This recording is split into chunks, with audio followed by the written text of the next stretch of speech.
Brandon, just give us a brief overview of what you think about your team right now.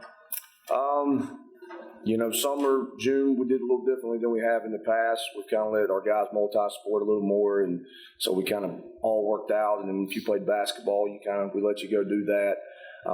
So we kind of had a little bit of a slow start. July's gotten a lot better. Our attendance is up. I really think we're starting to create some momentum for ourselves.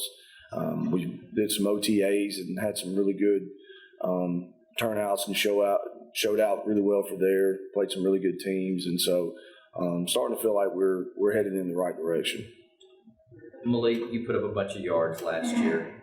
How do you think you can be better this year? Just developing my weaknesses throughout the summer, just working to get better, believing in my teammates more, and just being more of a leader. What have you seen in his development? I can tell he's working on is he's a leader in his actions. He's doing a better job now, being more vocal. I see a lot more confidence in him right now, and going into his second year, understanding the offense, and he understands now what he can bring to the table. So I think you'll see a more complete player this year, a guy that believes that we're going to win the game, and when we put him out there, we expect good things to happen. So I just see a more confident, more vocal guy than I did a year before. JJ, what do you see from Malik? What's he doing better right now than maybe he was doing this time last year? Well, I want to agree with them. He's more vocal than he was last year because last year when we first started, he was very quiet. So he talks more and he's stepping up. He's telling everybody what they need to do, and what he helps me because he throws me out to practice, and so he's stepping up big time. And you had such a good year last year too. How do you think you developed? What are you doing better than maybe you were at this time last year?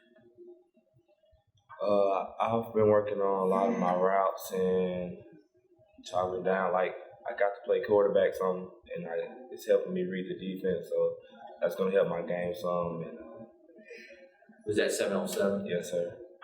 Was he just not there that day, or was there a method to that, having him play some quarterback? He's had some nicks, some injuries this summer, and so we've kind of let him heal up a little bit. JJ will get some snaps at quarterback this year. We'll have a goal line package.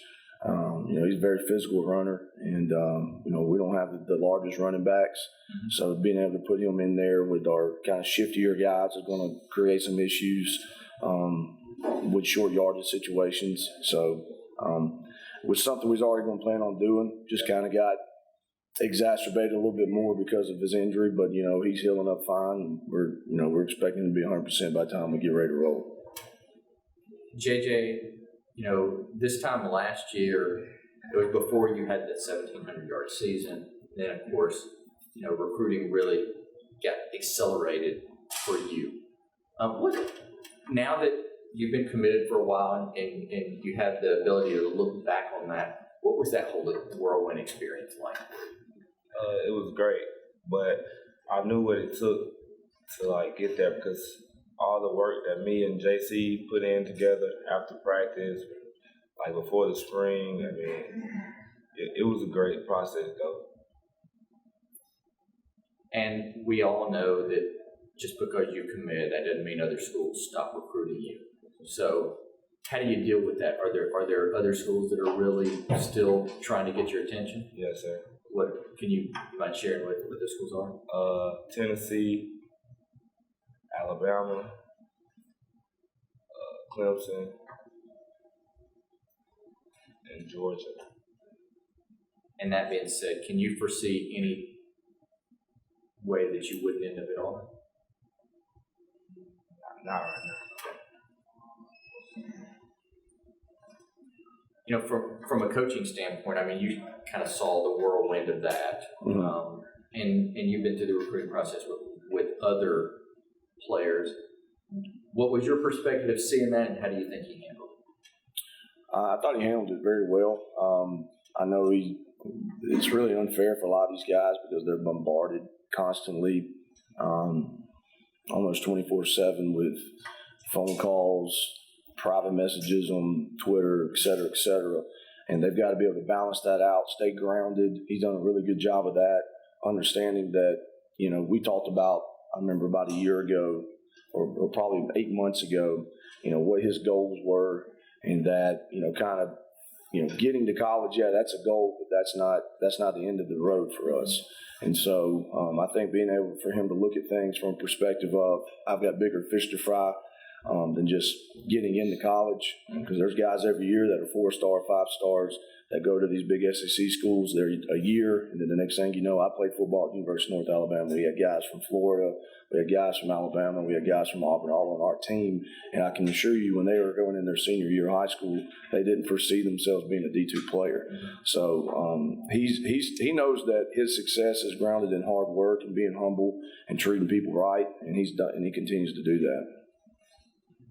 And you just mentioned the social media aspect of it. I'm sure you give your players some guidance about how to deal with that. What are the biggest things you guys try to emphasize? Well, the first things I try to exemplify myself so that when they see the things that I'm putting out there, they kind of can follow suit. The second thing is, we got good guys, we've got good players, good high character people. So we don't have a lot of issues with them putting negative things out there. If and when that does happen, I pull them in the office, we talk to them, and we kind of handle it right there and make sure they get it off of there. But, with these three right here, obviously, I don't have any issues with them at all. They wouldn't be sitting next to me. Do you guys share any horror stories type things to try to catch their attention? We give them examples of time to time when we see something that, shouldn't be posted out there, that puts somebody in a negative light. We talk about recruiting, about, guys losing offers because of, inappropriate things. One thing we do every year, we bring in a guy, and he comes and he talks about, he's a former college coach, and he talks about how they've had to pull offers from guys in the past because of different posts, et cetera. So, our guys are privy to, kind of social media and how they need to act. But for the most part, we monitor them, we watch it every day. And the main thing is kind of try to exemplify ourselves so that they, see what it should look like. Offensively, you guys get a lot of attention for good reason. Just tell us about your defense. Defensively, we'll base out of the 3-3 stack again this year. We kind of made that transition after about the 5th game last year. I think it fits our personnel. We don't have a lot of big guys, so we kind of need to move and create havoc through blitz schemes and things of that nature. I think right now the guy that's going to run our defense is Jim Adams. He's a retired coach. So we're excited about him coming on and doing a great job. Actually still have a posting for a defensive coordinator slot if anybody wants that. But, defensively, I feel like we're going to be a lot better this year. We're just a year older. Kids understand the scheme better. But really on both sides of the ball for us, everybody knows about JJ, and they know that we, 2 out of the last 3 years, we've led the state in passing yards per game and all those great things. But for us, it's really going to start up front with our offensive and defensive lines. If we can't block people and if we can't stop the run on defense, it's going to be a long season. How are those two groups? You just said we don't have a lot of really big guys. I think we've got the guys to get it done. We've just got to continue to develop them. And, as you know, a lot of it is, are those guys going to jail? Are they going to take pride in what they're doing? Are they going to view what they're doing as important as the guys that are getting their names in the paper? Because ultimately, that's where it's going to be at for us. They talk about when he throws a touchdown or he catches one or he runs one in or whatever, but they don't talk about that guy that blitzed off the edge that we had to pick up our right tackle, who had to make a good call to the left tackle to let him know we were fanning. They don't get the credit. So we let them know in the locker room, hey, you are our guys. You are our most important players on our team. but at the same time, sometimes through the media and et cetera, they get overshadowed, and we need to make sure that they know that we're going to live and die by them this year. Malik, who are some of those guys up front that you'll really be relying on? Cole Dennis, Xavier Bryant, Rankin Allen. We got some newcomers coming up, trying to fulfill those seniors who just left. So, yeah, it's just a working process. Coach, you talk about the unsung heroes. Tell us about your kicking game. Well, at Montevallo, we have tryouts about regularly, and last year, JC here, I didn't mention he's also our punter and our kicker. I don't think probably before the season started he thought he would be doing those duties, but actually did a pretty good job for us. I recruited always hard, tried to find a guy, but I just haven't had any success with the soccer team for whatever reason. So JC's going to be a returning kicker and does a really good job. I think we averaged over 35 yards a punt last year, and we kicked a couple extra points. For the most part, I let Malik and JJ and those guys try to get 2 on the board. Who's going to be your kick returner this year? We've got running backs Deion Gillen. He rushed for over 1,300 yards last year. Very shifty player. JJ may get in the mix in some of that, I'm sure. And, probably be one of those 2 guys. And we got a young guy coming up, Cam Goins, that may, he's got some shiftiness and explosiveness about him. He may get opportunity as well. I know that, everybody wants to win a state championship. You guys got in the playoffs, but you didn't win that first round game. But you guys are a team with a 3,000-yard passer and a 1,000-yard rusher and a 1,500-yard receiver coming back.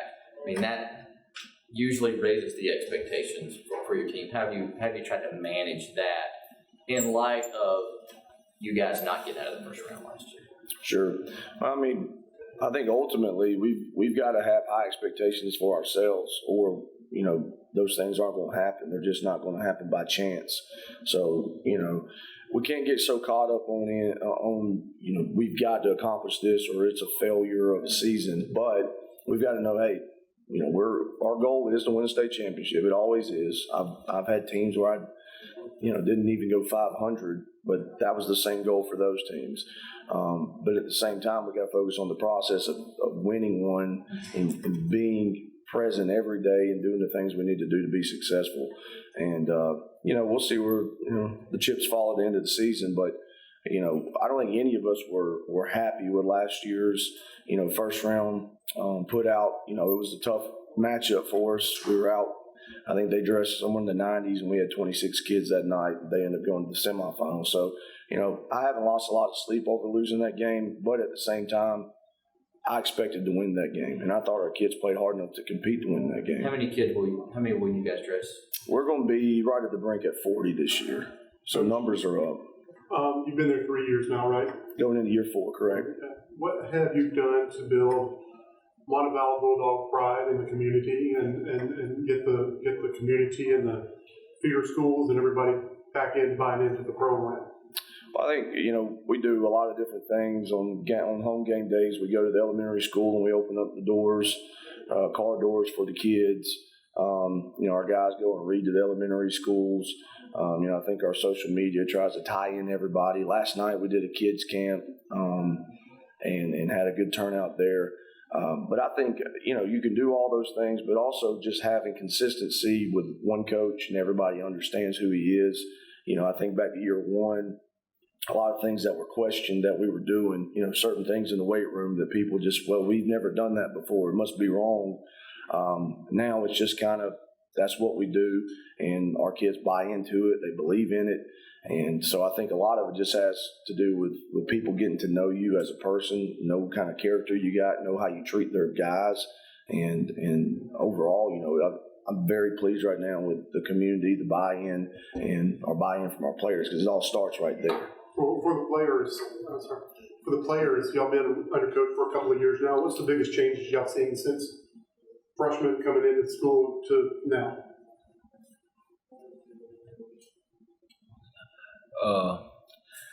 He changed a lot. Like when he first got here, like I ain't take him serious for real. But Appreciate that. but now going to my senior year, like I understand the concepts that he been talking about and stuff. Well, for me, I really didn't play. I wasn't here my freshman year, but coming in sophomore year, I coming from Calera. When I got here, I wasn't used to like the low squats and all the workouts that we're doing. They're pretty tough. But now that I'm actually, well, I've been there a couple years now. It's like it's normal to me now. But that's pretty much the same thing. I believe Coach, he just keep progressing. He always kept the standard the same. You know, always be great at what you're doing. You know, in the weight room, outside the weight room, in class, everywhere. So, yeah, just him progressing, getting better as a coach.